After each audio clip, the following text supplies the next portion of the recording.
Alors, passons maintenant à la représentation des tiges filetées.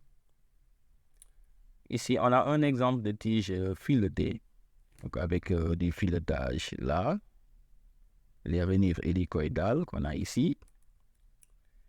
Le trait d'axe, le contour de la tige, un trait continu fort.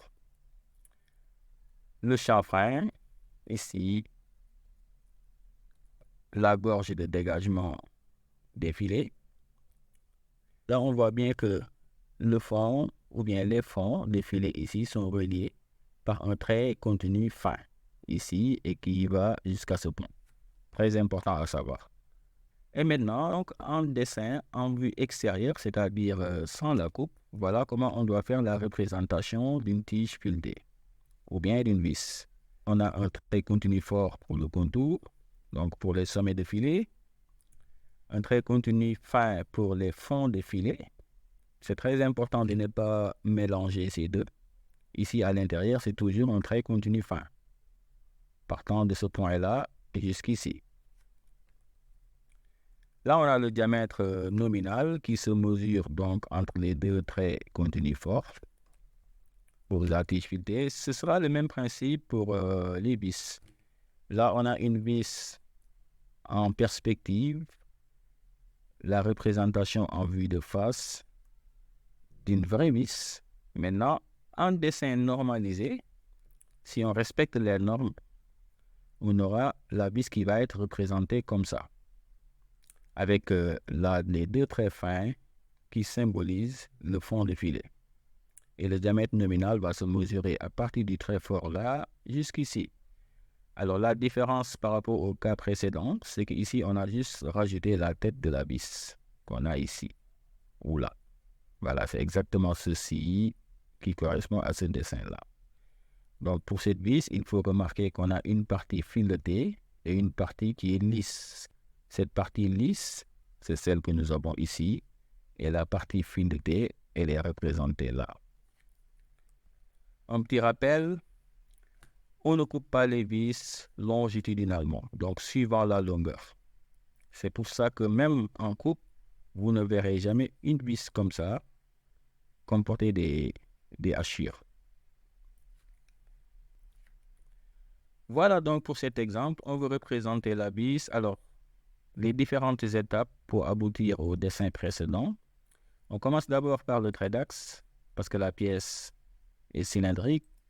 La tête de la vis dessinée comme ça. Là, on a les bords extérieurs de la vis qui vont être représentés en traits continus forts. Le chanfrein ici, ce qu'on a là, hein, le chanfrein, donc cette ligne ici. Il ne reste plus qu'à représenter les filets, donc les fonds de filet en traits continus fins ici. Et à un moment donné, le filetage va s'arrêter ici. Et ça, c'est ce qu'on appelle la fin du filetage, qui est donc dessiné comme ça. Et voilà notre vis qui est donc dessinée. Il y a le diamètre nominal qui se mesure entre les deux traits continus forts. La longueur du filetage ici. Et la longueur de la vis, qu'on appelle aussi la longueur sous tête, c'est-à-dire la longueur sous la tête de la vis. Voilà comment on représente une vis. Donc ceci est à savoir absolument.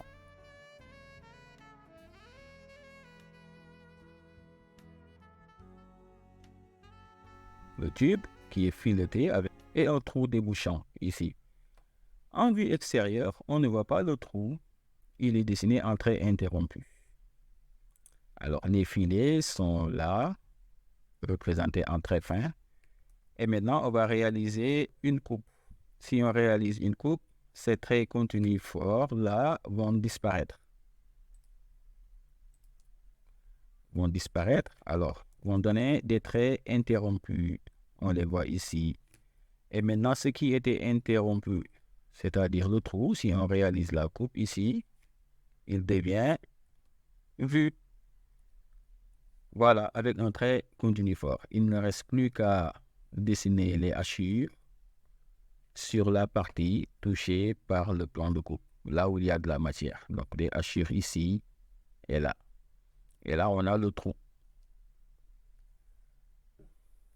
Remarque, ici, les hachures sont faites ici, car la pièce n'est pas pleine. Et c'est normal, on n'a pas de pièce pleine.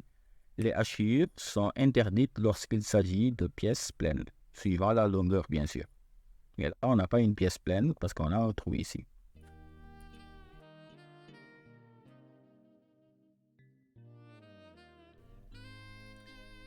Parlons maintenant du taraudage. On va prendre l'exemple d'un trou borgne en coupe. Voilà le trou borgne qui est coupé, ce qui permet de voir ce qu'il y a à l'intérieur. Alors le trou borgne, c'est le trou qui s'arrête quelque part à l'intérieur de la pièce. Il est taraudé, on le voit bien ici. Le taraudage, c'est donc le filetage pour les trous. En vue de face, voilà ce qu'on a en coupe. Maintenant, on va faire la représentation normalisée.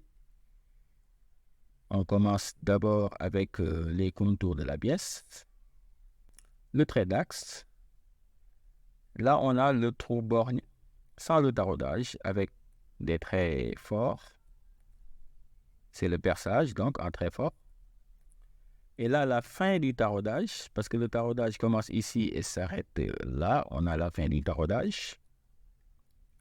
Voilà. Et maintenant, les filets, donc le taraudage qui est tracé en trait fin. Ici, à l'opposé du premier, les traits fins sont tracés à l'extérieur. Voilà. Ce qu'on a ici, c'est le taraudage. On a le diamètre nominal et maintenant les hachures là où il y a de la matière. Voilà comment on fait la représentation d'un taraudage pour un trou borgne. Maintenant, on va faire la représentation d'un trou taraudé en vue extérieure. Qu'est-ce que ça donne? Pratiquement ce qu'on avait tout à l'heure, sauf que le trou taraudé ici est dessiné en trait interrompu parce que c'est en vue extérieure, on ne le voit pas. La pièce n'est pas coupée. Le diamètre nominal, ça se mesure ici